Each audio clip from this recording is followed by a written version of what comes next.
Hey, what's going on, guys? Welcome back to the Elite Wellness Podcast. It's Adrian Cuellar here. Help me welcome to the show, Rafael Arevalo. Good, bro. What's up, bro?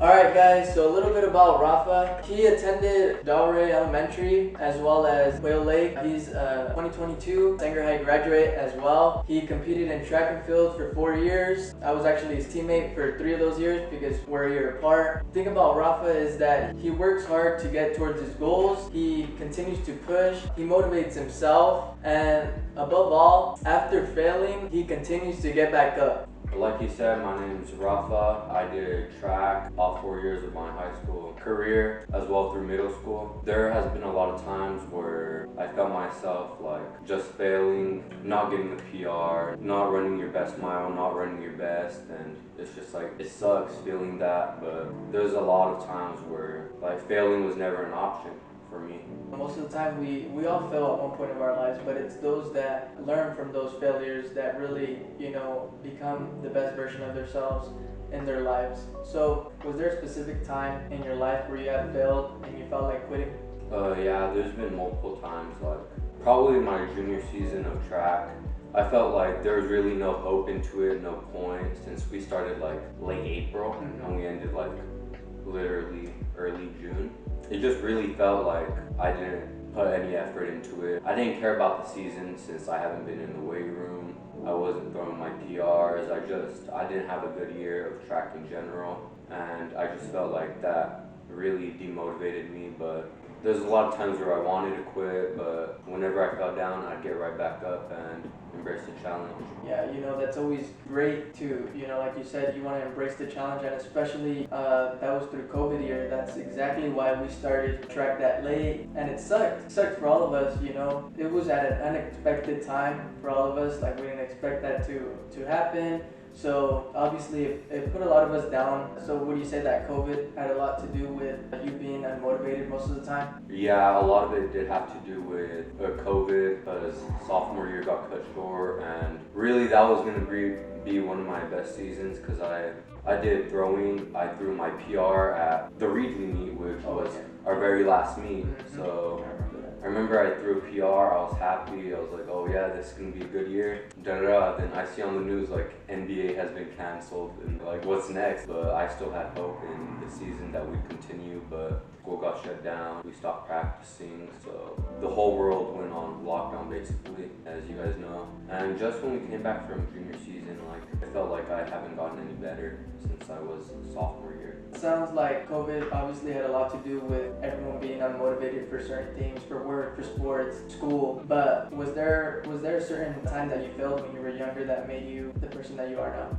Ooh, I'd say I was a big troublemaker, so a lot of the times it really hurt me. Just like whenever I'd get in trouble, my mom would find out, it like hurt me because she'd be mad at me, and like they just felt like I was like kind of lost at a certain point. They kind of like pushed me to keep going with athletics, because honestly I felt like a lot of like the track stuff like kept me out of trouble, kept me out of like all the bad stuff, because the valley is like it's full of like a lot of drugs, violence, and I felt like that kept me out. That's a good thing, that you didn't let the outside world, like drugs, violence, like you stated, change who you are as a person. So would you say that track and field or sports in general was your safe place? I'd say yeah, because I always did basketball, track, baseball growing up, and it was all year long, so I didn't really have any time to do anything else other than play basketball, baseball, do track. Because the Valley, there's so little room of opportunity for people to go big in sports, and you just gotta keep yourself motivated, keep yourself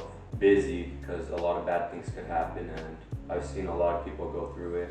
I mean, we all go through it. Like sometimes we get unmotivated to do certain things, and it sucks, but we have to find that like motivation inside us to keep on going. So would you say that in the classroom, was there any time that you failed in the classroom and then learned from it and then became a better person from it? Yeah, there's a lot of classes in high school that I didn't really take serious. Like for example, math. I'm pretty sure a lot of people could agree that math is the worst subject. I really didn't like it. So freshman, sophomore year, I just like didn't really care about my grades. So it was like the lowest I had was maybe like a 2.5, but that was really when my parents like, hey, like you gotta pick it up. You gotta raise your grades. You know how Mexican parents are though.